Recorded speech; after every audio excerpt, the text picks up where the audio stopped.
Ayo, segera download Quran Tadabbur, tafsir dalam genggaman Anda.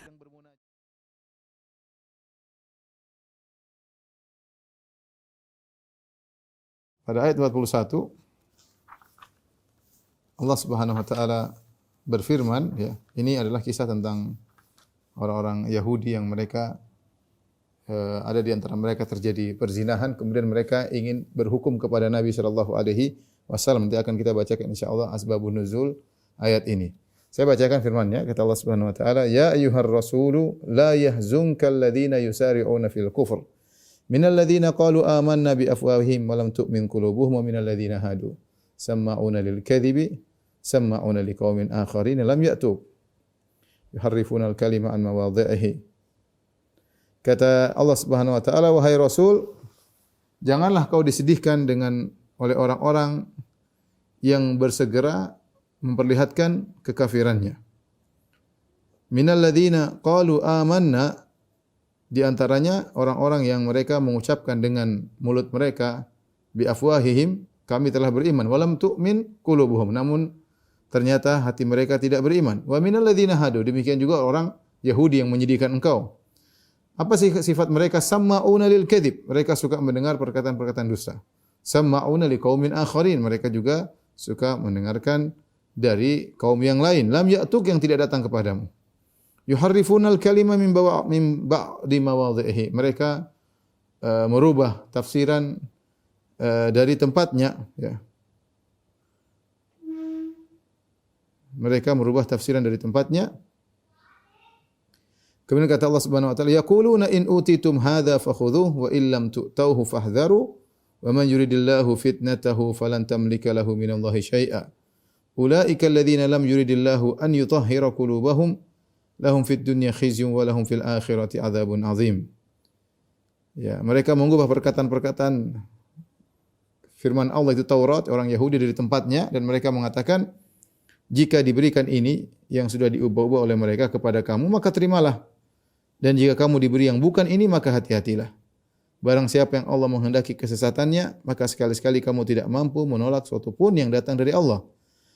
Mereka itulah orang-orang yang Allah tidak hendak mensucikan hati mereka. Mereka mendapatkan kehinaan di dunia, dan di akhirat mereka memperoleh siksaan yang besar. Baik, ini ayat cukup panjang, ya, tapi ini berkaitan dengan kisah orang Yahudi yang mereka terjadi perzinahan, kemudian mereka datang kepada Nabi sallallahu alaihi wasallam. Adapun hadisnya, ya,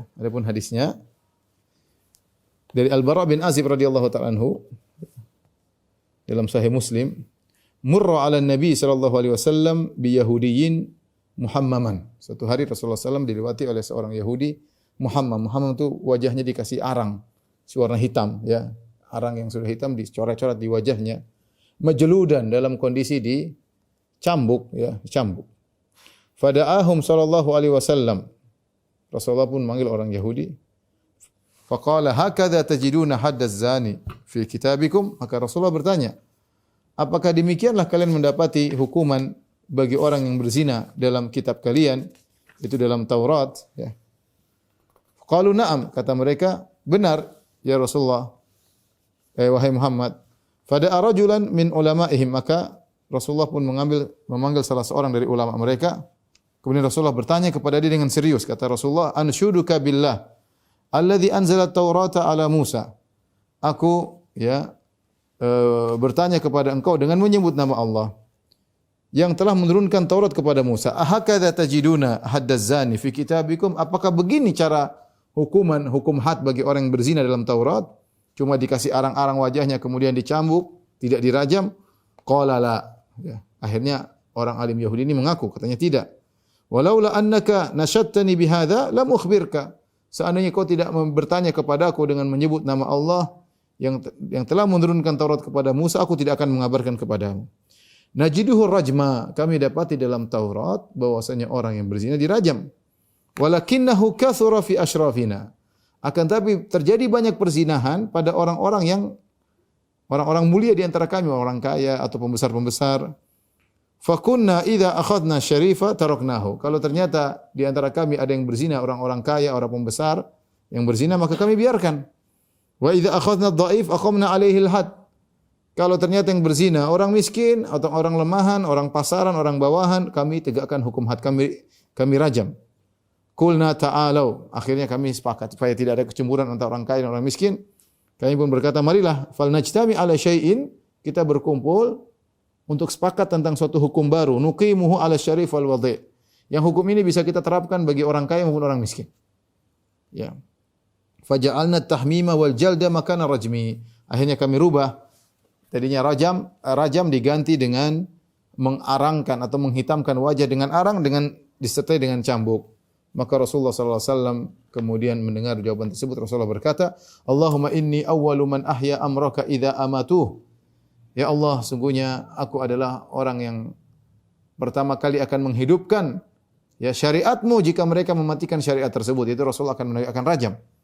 Fa amara bihi farujim. Maka Rasulullah memerintahkan orang tersebut pun dirajam, ya.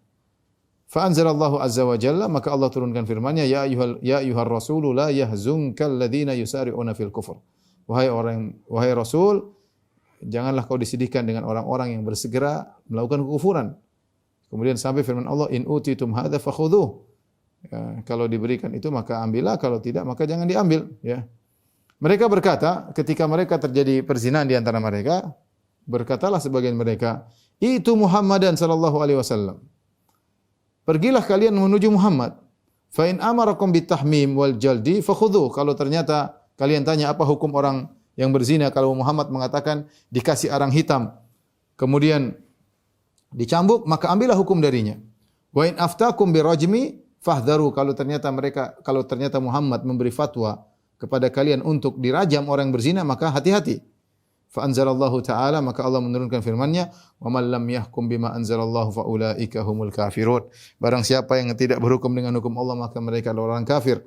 Wa man lam yahkum bima anzalallahu fa ulaika humul zalimun. Barang siapa yang tidak berhukum dengan hukum Allah, maka mereka adalah orang zalim. Wa man lam yahkum bima anzalallahu fa ulaika humul fasiqun. Barang siapa yang tidak berhukum dengan hukum Allah, maka mereka adalah orang fasik. Fil kuffari kulluha. Tentang orang-orang kafir seluruhnya.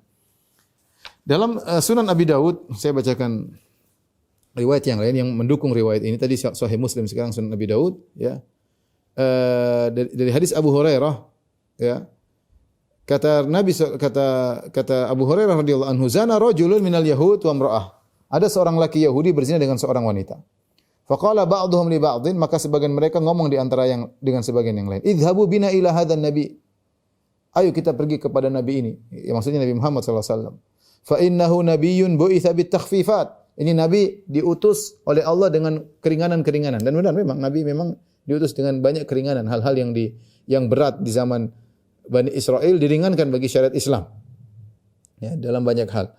Mereka tahu Rasulullah SAW syariatnya lebih ringan, maka mereka berkata, ayo kita pergi ke nabi ini. Fa innahu nabiyyun yub'atsu bu'itsa bitakhfifat.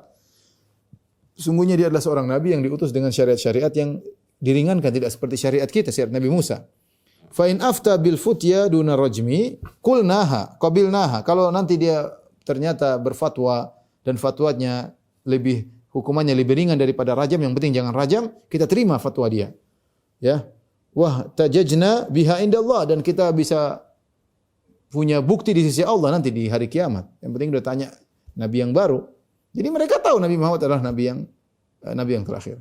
Jadi mereka mau cari hujah di hadapan Allah. Coba tanya Muhammad, siapa tahu hukumannya ringan.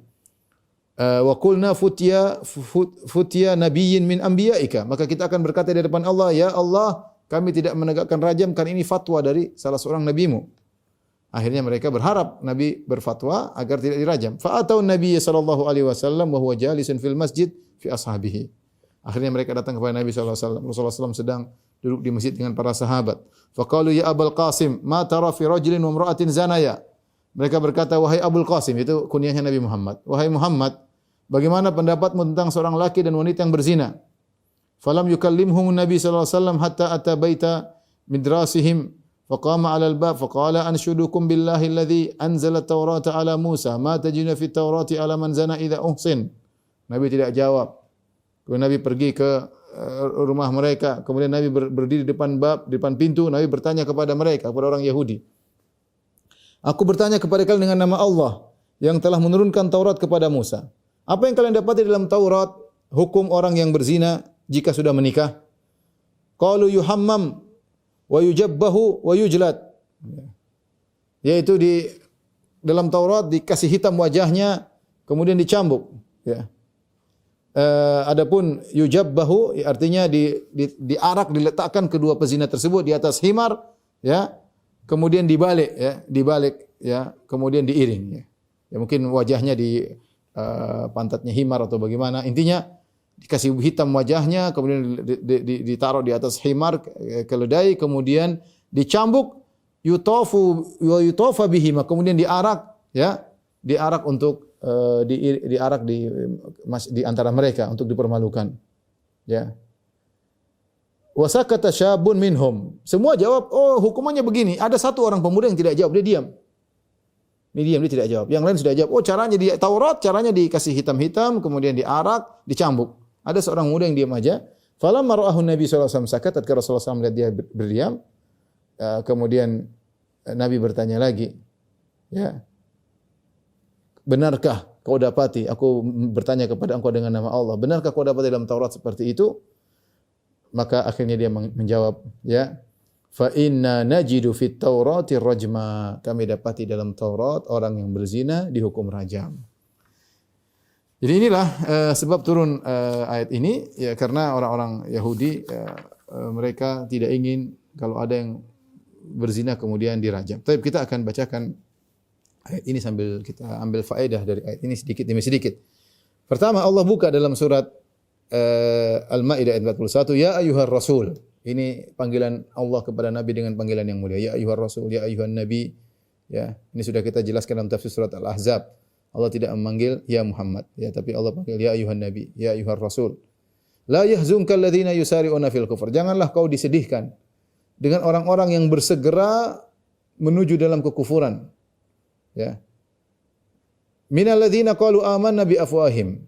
Di antaranya orang-orang munafik yang mereka mengatakan kami beriman dengan mulut mereka, walam tu'min qulubuhum, tapi hati mereka tidak beriman. Artinya Rasulullah melihat ada sebagian orang, Rasulullah lihat dia masuk Islam, ternyata dia munafik. Setelah itu dia menampakkan kekufuran. Ini buat Rasulullah sedih. Begitu cepat dia menampakkan kekufuran, Rasulullah menyangka dia sudah Islam, ternyata dia munafik. Akhirnya dia kemudian menampakkan kekufuran. Dan ini buat Nabi SAW sedih. Melihat ada sebagian orang yang mungkin sholat di belakang Nabi, ternyata menampakkan kekufuran. Dan wajar Rasulullah SAW sedih. Tetapi Allah tegur, kata Allah, la yahzunka, jangan kau sedih. Ya. Sebagaimana perkataan Syekh Sa'di, rahimahullah dalam tafsirnya, jangan kau sedih. Mereka munafik percuma. Yang kau sedihkan kalau benar-benar ada seorang yang beriman kemudian terjerumus. Enggak, ini mereka memang asalnya munafik. Tidak ada faedahnya. Justru kalau mereka berada di barisanmu, justru membuat berbahaya bagi kaum muslimin. Jadi tidak perlu sedih tatkala orang-orang munafik ini menampakkan kekufuran. Allah tegur Nabi, tidak usah sedih. Ya. Kemudian di sini kata Allah, yusari'una fil kufur. Ada orang-orang kafir yang bersegera dalam kekufuran. Ya, orang kafir ada dua model. Ada yang giat, bersegera menampakkan kekufuran-kekufuran. Ada yang santai, kufur tapi santai. Ya. Ini yang pertama, kelompok yang buat Nabi sedih, nampak sebagian orang-orang yang KTP-nya Islam ternyata menunjukkan kekufuran. Yang kedua, wa minal ladzina hadu. Demikian juga Nabi disedihkan dengan orang-orang Yahudi, ya. Orang-orang Yahudi yang Nabi berharap mereka beriman. Tapi mereka menentang Rasulullah sallallahu alaihi wasallam. Mereka tidak menunjukkan keimanan mereka, justru mereka menunjukkan pertentangan mereka kepada Nabi sallallahu alaihi wasallam. Di antara sifat-sifat orang Yahudi tersebut, kata Allah Subhanahu wa taala, samma'una lil kadhibi, ya, samma'una liqaumin akharin. Samma'un yaitu sering mendengar-dengar tentang dusta, mereka sering suka dengar-dengar kedustaan dari orang-orang yang bercerita tentang Muhammad, oh Muhammad bukan nabi, mereka senang dengar seperti itu. Kenapa? Karena mereka tidak suka ada nabi yang berasal dari selain Bani Israel. Begitu ada yang menyampaikan Muhammad pendusta, mereka senang dengar kabar-kabar seperti itu, ya. Mereka senang, katanya di Taurat tidak ada rajam. Oh, mereka senang. Dusta, tapi mereka senang. Ini pendapat pertama kata Al-Qurtubi. Pendapat kedua, samma'una lil kadzib, yaitu mereka mendengar ceramah Muhammad sallallahu alaihi wasallam untuk mereka dustakan. Jadi sengaja mereka dengar ceramah Nabi sallallahu alaihi wasallam untuk mereka dustakan. Kemudian kata Allah, samma'una liqaumin akharin, mereka juga suka mendengar dari suatu kaum yang lain, lam ya'tuk, yang tidak datang kepada engkau. Yaitu siapa? Yaitu pembesar-pembesar Yahudi, ulama-ulama su dari kalangan Yahudi. Pembesar-pembesar Yahudi. Apa kerjaan mereka? Yuharrifunal kalima min ba'di mawadhihi. Ini orang-orang Yahudi, ulama-ulama Yahudi ini suka merubah-rubah tafsiran dari Taurat mim ba'di mawadhihi, setelah apa namanya diketahui tempatnya, ya. Dari tempat-tempatnya, kata Allah min ba'di mawadhihi. Mawadhihi atau mawadhi itu jamak dari maudhi, yaitu mereka sudah tahu tafsir yang benar. Tapi mereka bukannya mereka tidak tahu, mereka sudah tahu tafsirannya seperti ini, tapi mereka mengikuti hawa nafsu, mereka nafsirkan yang melenceng. Tadi mereka sudah tahu rajam itu ada dalam Taurat. Tapi mereka palingkan, ya. Mereka takwilkan yang tidak benar. Ini yuharrifunal kalima min ba'di mawadhihi, dan ini suatu celaan kepada mereka. Mereka menafsirkan Taurat dengan makna yang buruk setelah mereka tahu tafsir yang benar. Maksudnya demikian. Kemudian mereka berkata, pergilah kalian kepada Muhammad, yaqulun in utitum hadza. Pergilah kalian ke Muhammad kalau ternyata hukum rajam, hukum orang berzina menurut Muhammad lebih ringan daripada rajam, terimalah. Fakhudhuh, ambillah. Wa in lam tu'tauhu fahzaru. Kalau ternyata Muhammad memberikan hukum lain, ternyata sama dengan rajam, maka waspadalah. Kemudian kata Allah Subhanahu wa taala. Jadi mereka memang mempermainkan ayat-ayat Allah Subhanahu wa taala. Kata Allah, "Wa man yuridillahu fitnatahu", barang siapa yang Allah ingin menfitnahnya, falan tamlika lahu minallahi syai'a, maka kau tidak menguasai sedikit pun dari mereka. Kalau Allah tidak ingin kasih hidayah kepada suatu kaum, kau tidak bisa beri hidayah sedikit pun. Kata Allah, sedikit pun tidak bisa. Tidak bisa. Ya, ini Allah sudah matikan hati mereka, orang Yahudi ini. Mereka sudah tahu kebenaran, mereka palingkan. Nabi ingin mereka dapat hidayah, Nabi ingin. Nabi mendakwahi mereka, bahkan disebut oleh sebagian ulama, Nabi di awal datang ke Madinah, Nabi ingin sepakat dengan mereka, ya. Nabi ingin seperti itu. Makanya Nabi salat ke arah Baitul Maqdis meskipun Nabi rindu untuk salat ke Ka'bah, ya. Kemudian ada puasa, ya, yang mirip dengan puasa mereka, ya. Nabi ingin dengan sepakatnya Nabi dalam sebagian sikap ibadah-ibadah mereka, semoga mereka masuk Islam. Di awal-awal seperti itu. Ternyata mereka kurang ajar, ya, mereka rubah-rubah ayat-ayat Allah Subhanahu wa taala, sehingga kata Allah, "Wa man yuridillahu fitnatahu", barang siapa yang Allah ingin menyesatkan dia, falan tamlika lahu minallahi syai'a, kau tidak bisa menguasainya sedikit pun. Ini demikianlah, kalau sudah takdirkan dia begitu, tidak akan bisa kita beri hidayah. Lihatlah Nabi sallallahu alaihi wasallam pada pamannya Abu Thalib, ya. Tidak bisa dapat hidayah. Rasulullah SAW sudah nasihati berulang-ulang. Dia sangat sayang kepada Nabi. Semua sebab hidayah sudah ada. Abu Thalib sangat sayang kepada Nabi. Membela Nabi mati-matian. Rela mati demi Nabi SAW. Nabi dakwai terus-terusan. Sampai menjelang wafat Nabi pun dakwai. Tapi dia malu karena tidak ingin dipermalukan oleh kaumnya. Akhirnya dia tidak beriman. Maka benar, kita ini hanya bisa berusaha. Tapi kalau wa man yuridillahu fitnatahu falan tamlika lahu minallahi syai'an, kata Allah. Syai'an itu menunjukkan sedikit.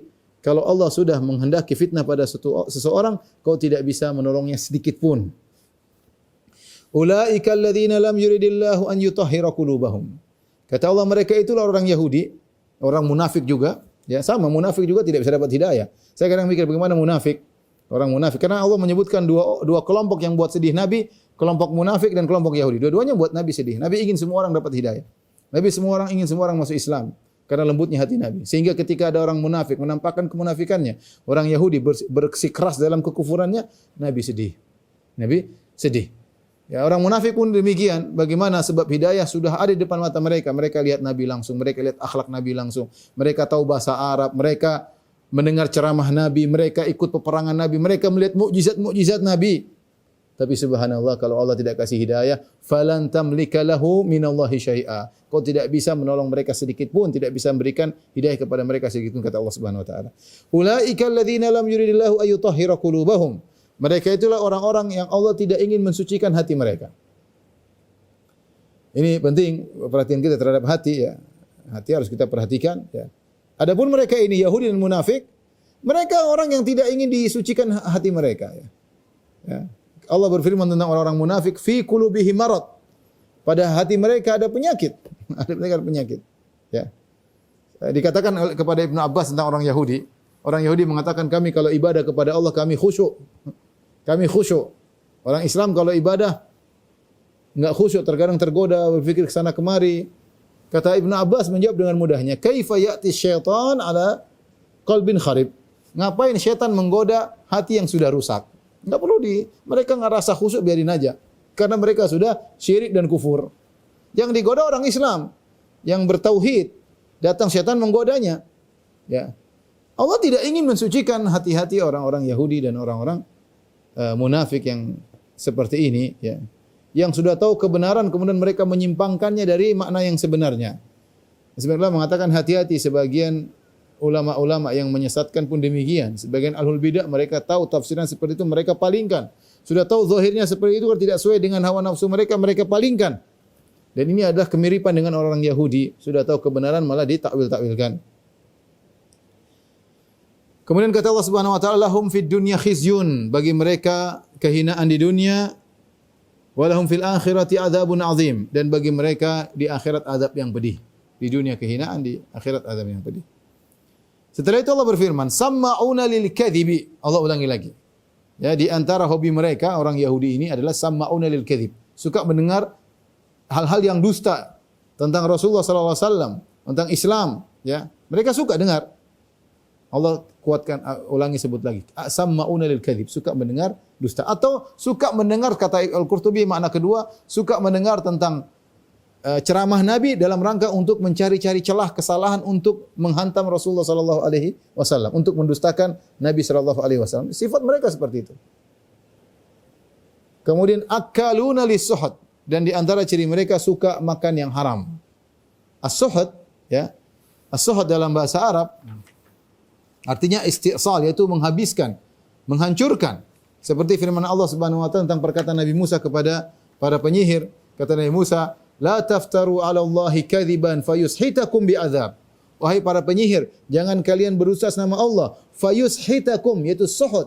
Kalian akan ditimpa dengan azab yang akan mensuhud kalian, itu akan membinasakan kalian. Sehingga makna suhud adalah menghabiskan. Nah, kenapa harta yang haram disebut dengan suhud? Seperti dalam hadis Nabi SAW, ayu lahmin nabata an suhtin fannaru awla bihi. Daging manapun dari tubuh manusia yang tumbuh dari harta yang suhud, harta yang haram, maka lebih utama neraka mengenainya.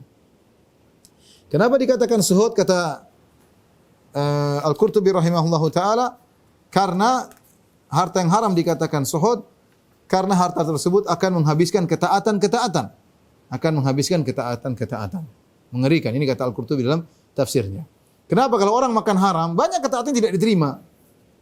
Ya, dia makan haram, doanya tidak diterima. Sebenarnya dalam hadis yang masyhur, ya, sudah berdoa dengan doa yang luar biasa. Kemudian kata Nabi SAW, mat'amu haram, makanannya haram, wa malbasu haram, pakaiannya haram, wa mashrabu haram, minumannya haram, wa ghudhiya bil haram. Ya, kenyang dari hasil yang haram, fa anna yustajabu lahu, bagaimana bisa dikabulkan? Rasulullah sebut tentang doa yang tidak dikabulkan gara-gara makan haram. Sama seperti seorang yang kemudian haji dengan uang yang haram, umrah dengan uang yang haram, ya, pakai baju dari hasil yang haram. Maka makanan haram ini, hasil haram ini dinamakan suhud. Kenapa? Karena dia bisa menghabisi ketaatan-ketaatan seseorang. Waspada, kita jangan makan dari hasil yang haram. Akaluna lis-suhud. Sifat mereka akaluna lis-suhud. Dan banyak ahli tafsir, para salaf, ketika menafsirkan as-suhud, mereka tafsirkan di antaranya orang Yahudi suka makan rashwah. Orang sebut rishwah, dia sebut rashwah, yaitu adalah sogok. Mereka suka makan sogok. Dan Nabi SAW telah bersabda, la'anallahu rashi wal murtashi. Allah melaknat yang menyogok dan disogok. Dua-duanya dilaknat. Ya. Yang menyogok dilaknat, yang disogok juga dilaknat. Ya. Ya. Dan para ulama sepakat, ya. Kata Imam Qurtubi rahimahullahu taala, saya bacakan, ya. Apa itu makna suhud? Wa dzalika an yakuna lahu jahun inda sultan. Mesti seperti seorang dia punya kedudukan di penguasa. Mungkin dia pejabat juga. Dia punya kedudukan di penguasa. Dia pejabat, mungkin dia menteri atau dia pejabat lah, punya kedudukan penguasa. Fa yas'aluhu insanun hajatan. Kemudian ada seorang minta hajat kepada dia, urusan kenegaraan kah atau urusan apakah? Fala yaqdhiha illa bi rashwah ya'khudhuha. Dia tidak akan mengurusi urusan tersebut kecuali dia mengambil sogokan. Ini contoh sogok. Ya. Disebutkan oleh Al-Qurtubi dalam tafsirnya. Itulah contoh sogok. Kemudian beliau berkata, wala khilafa baina salafi anna akhdhar rashwa ala ibtali haqqin aw ma la yajuz suhtun haram. tidak ada khilaf di kalangan para salaf mengambil riswah untuk membatilkan, menolak sesuatu yang benar, ini hukumnya haram, ya. Atau mengambil riswah karena perkara yang tidak diperbolehkan, maka hukumnya memberikan sogoan atau mengambil sogoan untuk perkara yang tidak boleh, maka hukumnya haram. Hati-hati, ya. Yang dilaknat bukan cuma yang memberi sogoan, bahkan yang menerima sogoan. Namun apakah semua sogoan haram? Saya bacakan dari tafsir Al-Qurtubi, wa ruwiya an Wahab bin Munabbih. Dari Wahab bin Munabbih rahimahullahu taala, annahu qila lahu, dikatakan kepadanya, ar-rasywatu haramun fi kulli syai'. Apakah sogok haram dalam segala perkara? Faqala la, kata dia tidak. Tidak semua sogok haram. Innama yukrahu minar rasywa an tarshiya litu'ta ma laysa lak. Yang haram sogok itu kau menyogok supaya kau diberikan yang bukan hakmu. Yang bukan hakmu. Contoh misalnya daftar sekolah dibuka untuk umum. Sebenarnya kau tidak diterima, tapi kau sogok, akhirnya bisa diterima. Ini enggak boleh. Contoh kerja yang daftar banyak, harusnya ada yang lebih pintar diterima. Kau tidak diterima, kau sogok, maka itulah namanya sogok. Contoh kau ngurus SIM. Seharusnya kau tidak bisa tembus SIM-nya karena kau tidak bisa naik motor, karena kamu tidak bisa naik mobil, nggak bisa. Sogok supaya mengambil hak. Ini nggak boleh. Ini namanya mengambil sesuatu yang bukan hakmu dengan menyogok. Banyak praktek. Contoh ikut tender, seharusnya ada pesaing yang lebih hebat yang dengan harga yang lebih bagus, ya. Tapi karena supaya tendermu diterima, supaya PT-mu diterima, kau bayar. Ya, ini namanya sogok. Ini sifat orang Yahudi. Makan hasil seperti ini berpengaruh dalam kehidupan kita. Berpengaruh dalam ibadah kita. Kita mungkin rajin salat, tapi ternyata hasilnya hasil dari rasuah. Ya, yang bukan hak kita. Ya, yang bukan hak kita. Ini banyak terjadi. Ya. Banyak terjadi. Ya. Waliyadzubillah, ya. Mau sekolah sogok, mau kerja sogok, mau ini sogok. Ini yang haram. Au tadfa'a haqqan qad lazimak. Demikian juga ada hak yang harus kau bayarkan, supaya kau tidak bayar, kau sogok. Sogok. Misalnya kau kena kewajiban untuk bayar sesuatu, nilainya mahal. Supaya jatuh nilai tersebut atau tidak bayar sama sekali, kau sogok. Sogok pejabat kek, sogok pengurus kek, akhirnya dinihilkan misalnya. Misalnya, hati-hati. Ini juga disebut dengan sogok, ya. Itu kewajiban yang harus kau bayar, kau tidak bayar, sogok, ya. Ini yang haram. Adapun yang tidak haram bagaimana? Kata Wahab bin Munabbih, fa amma an tarshiya litadfa'a an dinik wa damik wa malik falaysa biharam. Adapun kau bayar sogok untuk membela agamamu, untuk membela dirimu, membela hartamu, maka ini bukan haram. Kau punya hak. Ya, tadi saya katakan contoh, seorang ngurus sesuatu, seharusnya dia sudah memenuhi persyaratan, tapi dipersulit. Secara jelas persyaratan sudah terpenuhi. Dicari-cari kesalahannya supaya ya ini seperti ini, boleh seorang menyogok, boleh sih. Ya. Boleh, ya. Tapi saya bilang kalau bisa jangan, kecuali terpaksa. Karena memang bikin masalah, ya. Dan saya pernah mengalami seperti itu, ya. Dalam beberapa kasus terpaksa kita keluarkan uang. Ya. Kalau enggak, padahal semua persyaratan sudah dipenuhi, ya. Persyaratan sudah dipenuhi. Saya masih ingat dulu, saya pernah waktu pertama kali ngurus paspor. Tahun 2001 kalau nggak salah. Saya pertama kali ngurus paspor, pingin ke Madinah. Kemudian ada yang bilang, Pak, begini saja, lewat saya saja, murah, sekitar tinggal bayar 300.000. Waktu itu 300.000 kalau nggak salah, atau 400.000. 300.000. Saya bilang, Pak, saya nggak mau, Pak, saya ikut prosedur aja. Akhirnya saya datang langsung ngurus secara prosedural. 1, 2, 3, ikut semua. Cuma bayar 150 atau berapa, saya lupa zaman tersebut. Setelah itu, atau 200, saya lupa ya. Intinya, setelah saya bayar, waktu mau ambil, nggak dikasih. Kata dia, Dek, itu tolong bagi-bagi ke... bagi-bagi. Justru saya berlebih mahal, akhirnya habis 500.000. Mending saya sogok sama satu orang. Ya, seperti ini, kan seperti ini kita di luar kemampuan kita. Hak kita ditahan, maka kata Wahab bin Munabbih, boleh. Kamu boleh menyogok untuk membela hartamu. Jadi antara paspor kita mau kita ambil, dia minta dia malak, kasih aja, enggak apa-apa. Enggak apa-apa. Ya, sebisa mungkin enggak, tapi kalau terpaksa sudah. Contoh seorang misalnya ngurus surat perizinan, seharusnya sudah terpenuhi syaratnya. Secara prosedural, ternyata dipersulit. Dibuatlah syarat-syarat yang tidak masuk akal. Dibuatlah, kalau memang itu hak kita, kita tahu. Kita harus jujur di hadapan Allah. Kalau memang tidak memenuhi persyaratan, jangan. Berarti kita sogok. Tapi kalau kita tahu di hadapan Allah ini memang hak kita, maka silakan, tidak apa-apa. Kata Wahab bin Munabbih rahimahullah ta'ala, boleh kita menyogok dalam rangka mengambil harta kita. Wallahu alam bisawab.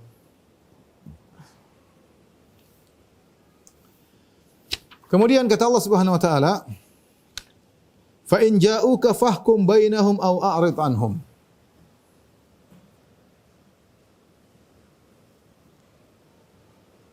Ayat berikutnya ya tadi ayat ke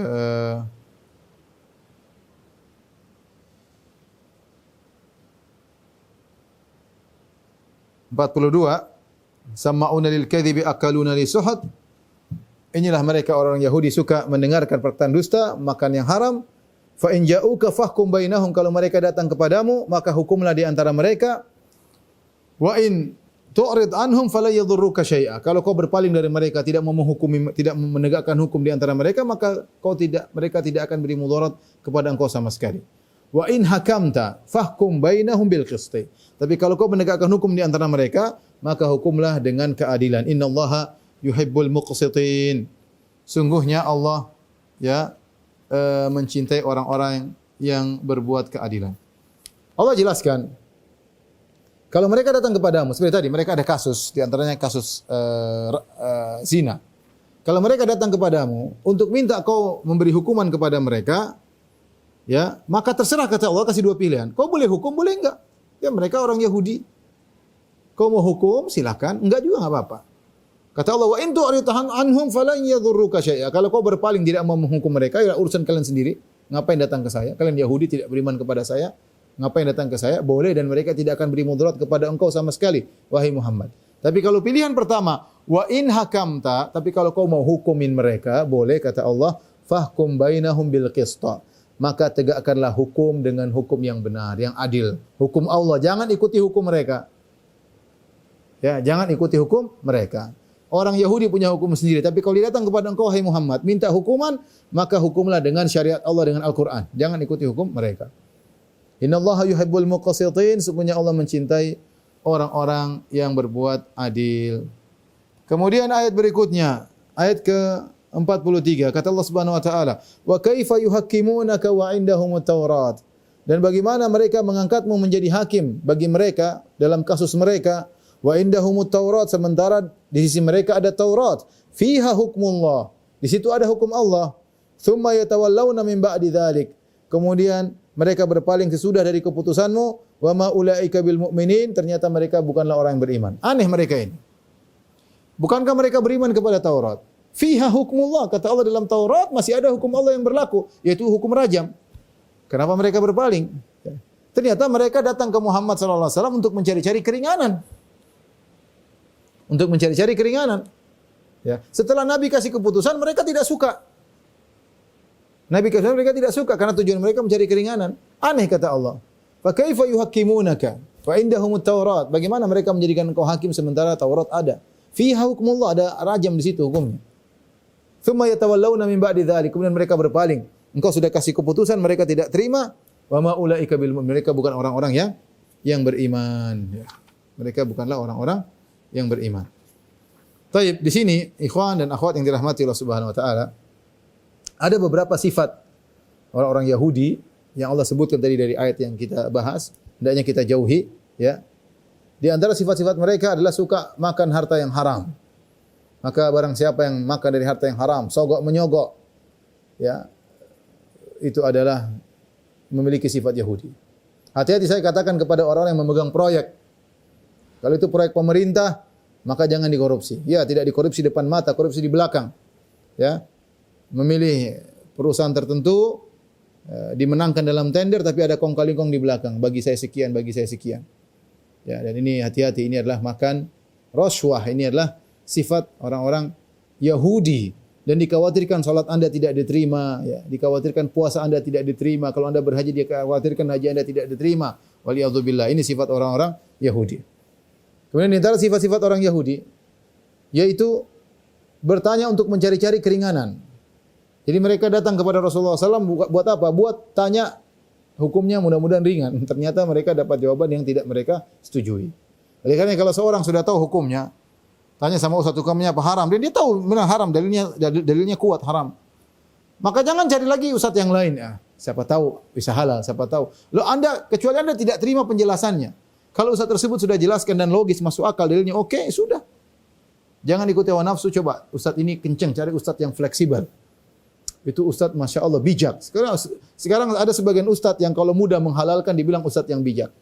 Kalau ustaz ini mengharamkan, ustaz enggak bijak, kaku. Yang satu, sedikit-sedikit halal, boleh. Riba di bank boleh. Musik boleh. Ini boleh. Ini ustaz yang bijak. Padahal kalau dia dengar penjelasan yang mengharamkan, dia terima sebenarnya haram jelas. Cuma hawa nafsunya tidak terima. Sehingga dia cari-cari fatwa yang ringan menurut dia. Ini sifat orang-orang Yahudi. Sifat orang Yahudi. Kemudian cara sifat-sifat orang Yahudi tadi, tahriful kalim an mawadhi'ihi. Yuharrifuna al-kalima min ba'di mawadhi'ihi. Kata Allah di antara sifat Yahudi yaitu merubah-rubah tafsir. Dia sudah tahu tafsirnya benar, dia rubah-rubah. Takwil sana, takwil sini. Itu adalah sifat-sifat orang Yahudi. Ya.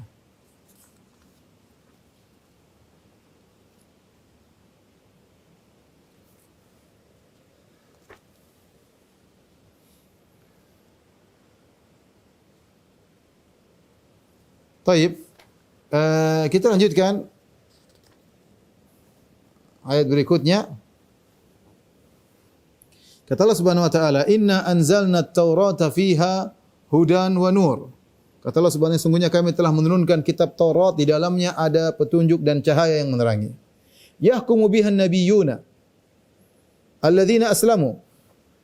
Yang Taurat tersebut dijadikan hukum oleh para nabi yang mereka Islam, yaitu mereka menyerahkan diri kepada Allah.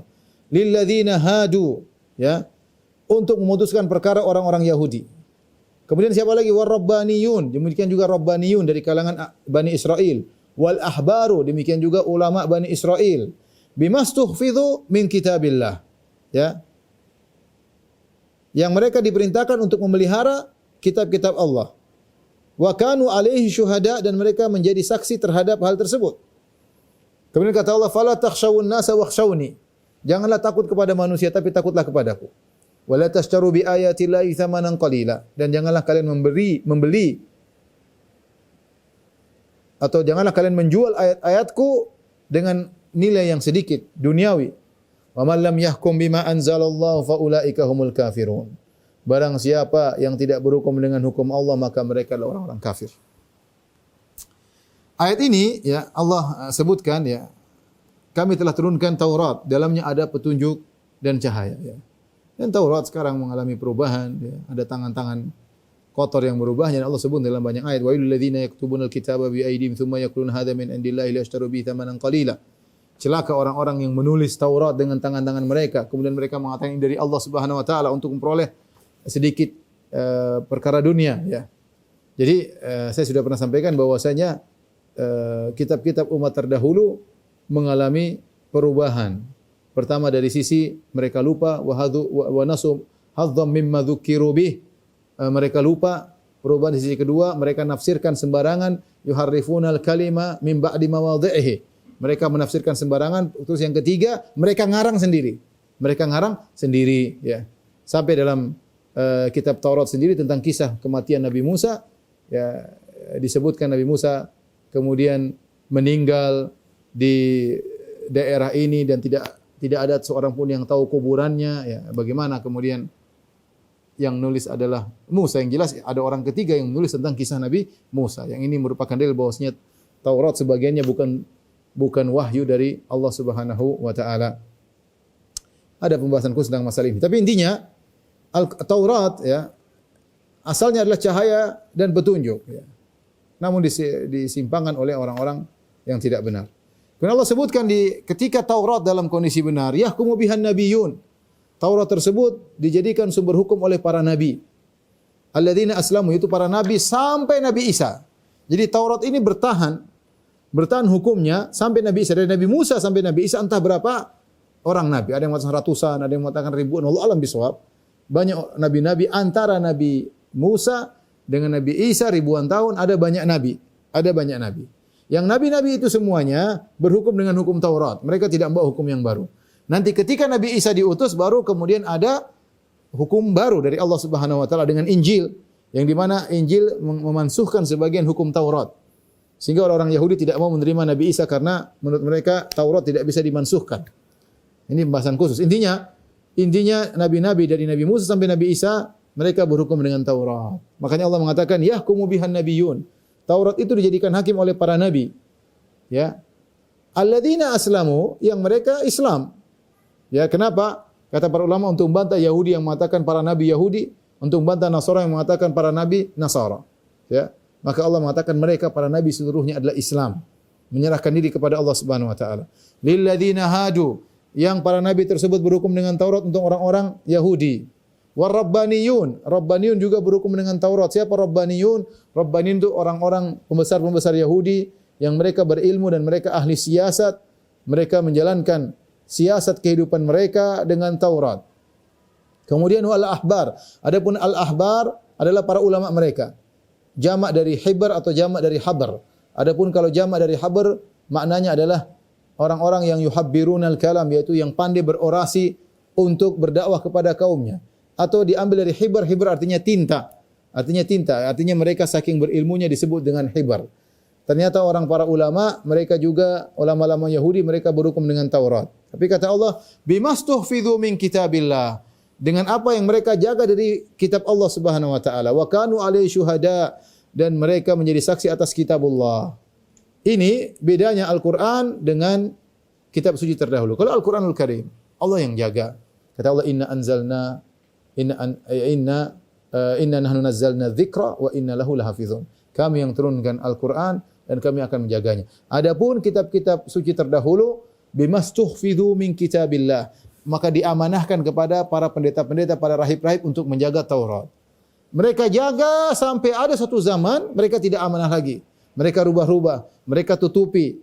Ada yang mereka lupakan, ada yang mereka tambah-tambahin sebagaimana Allah sebutkan dalam ayat-ayat yang lain. Sehingga Taurat sekarang tidak otentik sebagaimana Al-Qur'anul Karim yang otentik. Kemudian Allah berkata, "Fala takhshawun nas." Jangan takut kepada manusia. Wakhshawni, takutlah kepadaku. Sebenarnya khitab atau pembicaraan ditujukan kepada mereka ulama-ulama Yahudi. Seakan-akan Allah berkata, "Janganlah mereka takut kepada manusia, hendaknya mereka takut kepadaku." Jangan takut dalam apa? Dalam menjelaskan kebenaran. Jangan karena kalian takut kepada manusia, kalian sembunyikan hukum Taurat. Tetapi Allah menggunakan kata ganti dengan antum. Fala takhshawun nas, janganlah kalian takut kepada manusia, wakhshawni, tapi takutlah kepadaku. Kata para ulama, agar ayat ini mencakup ulama Bani Israel dan juga mencakup ulama kaum muslimin. Agar mereka jangan sampai takut kepada manusia sehingga menyembunyikan ayat-ayat Allah. Tidak menyampaikan dalil, tidak menyampaikan sunnah Nabi gara-gara ingin mencari follower yang banyak. Agar tidak dicerca oleh masyarakat, agar disenangi oleh masyarakat, sehingga mereka menyembunyikan yang benar dan mereka menyampaikan kebatilan padahal mereka tahu itu tidak benar. Gara-gara takut kepada manusia. Wala tashtaru bi ayati thamanan qalila, dan jangan kalian juga menjual ayat-ayat Allah mencari secercah dunia. Hanya karena mencari dunia akhirnya kalian menyembunyikan ayat-ayat Allah Subhanahu wa taala. Setelah itu Allah berkata, "Wa man lam yahkum bima anzalallahu fa ulaika humul kafirun." Barang siapa yang tidak berhukum dengan hukum Allah, maka mereka adalah orang-orang kafir. Ayat ini tentunya yang pertama kali masuk orang Yahudi. Karena ayat ini berbicara tentang orang Yahudi. Orang-orang Yahudi yang mereka tidak mau berhukum dengan hukum Taurat, kemudian mereka ingin cari hukum lain di Nabi Muhammad sallallahu alaihi wasallam, maka mereka kafir. Tetapi apakah berkaitan dengan kita? Kata para ulama, iya. Barang siapa meniru Yahudi sampai pada tingkatan seperti ini, mereka juga kafir. Memang ayat tentang Yahudi. Ya, tetapi dia menguatkan hal ini bahwasanya meskipun ayat ini berkaitan Yahudi, bahwasanya hukum-hukum yang berlaku terhadap umat-umat terdahulu juga bisa berlaku bagi kita kalau tidak ada yang memansuhkan. Makanya setelah ini Allah sebutkan tentang kisos. Kisos ada dalam Taurat. Dan sampai sekarang kita masih pakai hukum kisos tersebut. Cuma ada modif. Tetapi intinya hukum Taurat masih berlaku pada kita. Taib. Saya pernah bahas ini dalam kitab Tauhid, tapi saya akan menjelaskan secara singkat tentang berhukum dengan selain Allah Subhanahu wa taala. Ya.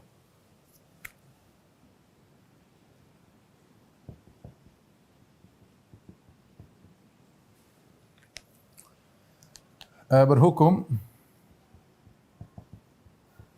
dengan selain hukum Allah, apa hukumnya?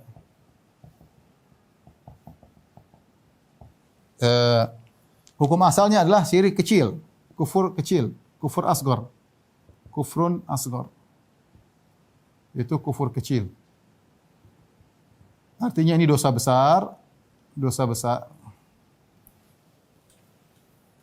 Kufur kecil itu maksudnya apa? Dosa besar tapi tidak mengeluarkan dari Islam. Dosa besar tapi tidak mengeluarkan dari Islam.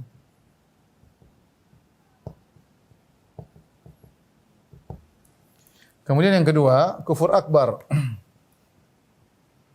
Kufrun akbar.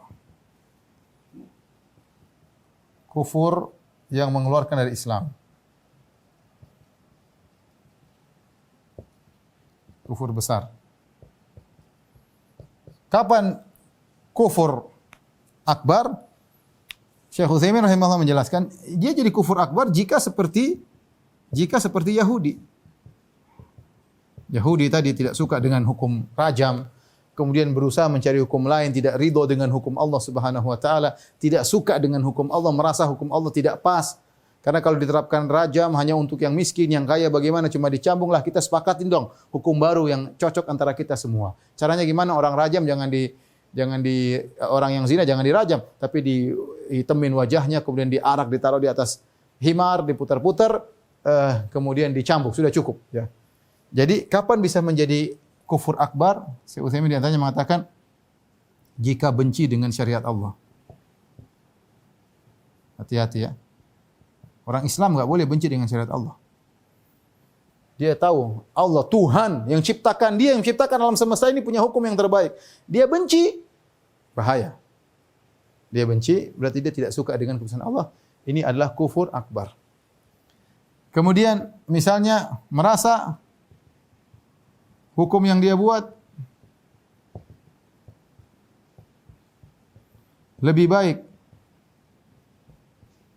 atau sama dengan hukum Allah. Dia enggak mau hukum Allah. Dia bikin hukum sendiri. Dia bilang, ini hukum ini sama dengan hukum Allah, sama. Hukum saya dengan Al-Quran sama. Sama, ini juga kafir.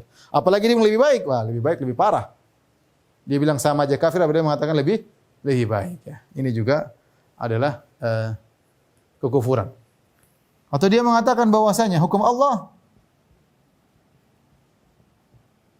tidak bisa, tidak boleh atau tidak relevan diterapkan di zaman ini misalnya. Ini perkataan orang liberal. Para ulama mengatakan juga ini kekufuran. Allah menurunkan hukum untuk berlaku setiap saat. Setiap saat. Maka tidak boleh kita bilang hukum Allah tidak relevan. Tidak relevan. Orang yang melakukan ini, kalau ada yang membuat satu hukum baru, dan dia dalam hatinya ada seperti ini, membenci syariat, atau dia merasa dia boleh buat hukum, Allah bisa bikin hukum, saya juga boleh bikin hukum, hukum saya sama dengan hukum Allah, atau hukum saya lebih daripada hukum Allah, atau dia mengatakan hukum Allah tidak bisa diterapkan, ini enggak ada hukum Allah, maka ini adalah kekufuran. Ini semua adalah apa? Kekufuran. Apakah yang melakukannya dihukum kufur? Tentunya harus ditegakkan hujjah terlebih dahulu. Harus iqamatul hujjah, ditegakkan hujjah. Kemudian dijelaskan, intinya dijelaskan, dihilangkan syubhat, sebagai perkataan Ibnu Taimiyah rahimahullah taala. Kalau masih ngeyel baru mungkin bisa dihukum kufur secara ta'yin. Taib, adapun kufur asghar intinya apa? Intinya dia membuat hukum-hukum Allah, dia membuat hukum baru, hukum-hukum baru, atau dia mengganti hukum Allah. Ini lebih parah lagi, membuat hukum beda. Jadi hukum baru atau mengganti hukum Allah. Ini dosa besar ya. Bertingkat-tingkat ya. Ya, tapi dia sadar bahwasanya dia berdosa. Maka ini adalah kufur kecil. Kufur kecil. Hati-hati, ikhwan. Jangan kita sampai terjerumus dalam kekufuran. Baik kecil, apalagi besar. Tapi setelah itu Allah berfirman. Wa katabna alaihim fiha anna nafsa bin nafsi wal aina bil aini. Dan Allah dan kami tulis dalam Taurat anna nafsa bin nafsi, hukum qisas. Siapa yang membunuh, dia juga dibunuh. Wal aina bil aini, siapa yang mencongkel mata orang, matanya juga dicongkel. Wal anfa bil anfi, siapa yang melukai hidungnya dipotong habis, di hidungnya juga dipotong habis. Wal udhuna bil udhun. Ini berlaku di Taurat orang Yahudi. Siapa yang motong telinga orang, telinga juga dipotong. Wasinna bisini, siapa yang mukul gigi orang patah, giginya juga dicabut. Wal juruha qisas, demikian juga kalau dia bikin luka, luka di sini, luka di sana, dia juga dilukai. Ya, ini hukum qisas. Dan ini berlaku kalau berlaku sampai sekarang ya. Faman tasaddaqa bihi fahuwa kaffaratul lah. Tapi kata Allah, barang siapa yang bersedekah dengan ini, artinya dia maafkan, ya sudah, dia terluka, ya sudah, jangan, saya tidak ingin qisas, saya maafkan. Fahuwa kafaratullah, maka inilah kafarah bagi dosa-dosanya. Pendapat yang kuat maksudnya dia yang bersedekah, yang dia mengalah, dia tidak menuntut, maka dia akan diampuni dosa-dosanya. Ada yang mengatakan pendapat kedua, kata Al-Qurtubi, maksudnya orang ini yang sudah membuat kezaliman dimaafkan di akhirat. Ya. Dia dapat dosa, tapi yang memaafkan dapat pahala, dan dianya tidak dihukum di akhirat karena sebagai kafarah. Tapi yang benar, fahuwa kafaratullah, yaitu barang siapa yang bersedekah dengan memaafkan, tidak menuntut hukum qisas, maka itu kafarah baginya. Kata para ulama di sini harus sama persis. Jadi kalau misalnya mata kanan yang dilukai, mata kanan juga dilukai. Mata kiri yang tercungkil, mata kiri juga yang dicungkil. Kalau jari kanan yang terpotong, dipotong juga jari kanannya. Adil, ya. Makanya an-nafs bin nafs. Kalau bunuh juga dibunuh. Gigi mana yang dia pukul gigi 3 di depan sini, dia gigi 3 juga dicabut, seperti itu. Adil, ini qisas. Ya. Kemudian Allah tambah lagi, wa man lam yahkum bima anzalallah fa ulaika humuz zalimun. Barang siapa yang tidak berhukum dengan hukum Allah, maka mereka orang-orang yang zalim, ya. Kalau ternyata seorang tidak menegakkan hukum qisas, sungguhnya dia menzalimi orang yang tadi dizalimi, yang dipukul, kemudian dia tidak memukul yang satunya dibunuh, dia tidak melakukan hukum bunuh kepada yang satunya, maka dia telah berbuat zalim kepada orang yang teraniaya tersebut. Demikian bahasan kita kepada jamaah Masjid Al-Ikhlas Duku Bima yang dirahmati Allah Subhanahu wa taala. Insyaallah kita lanjut di pekan depan dengan izin Allah Subhanahu wa taala. Wabillahi taufiq wal hidayah. Assalamualaikum warahmatullahi wabarakatuh.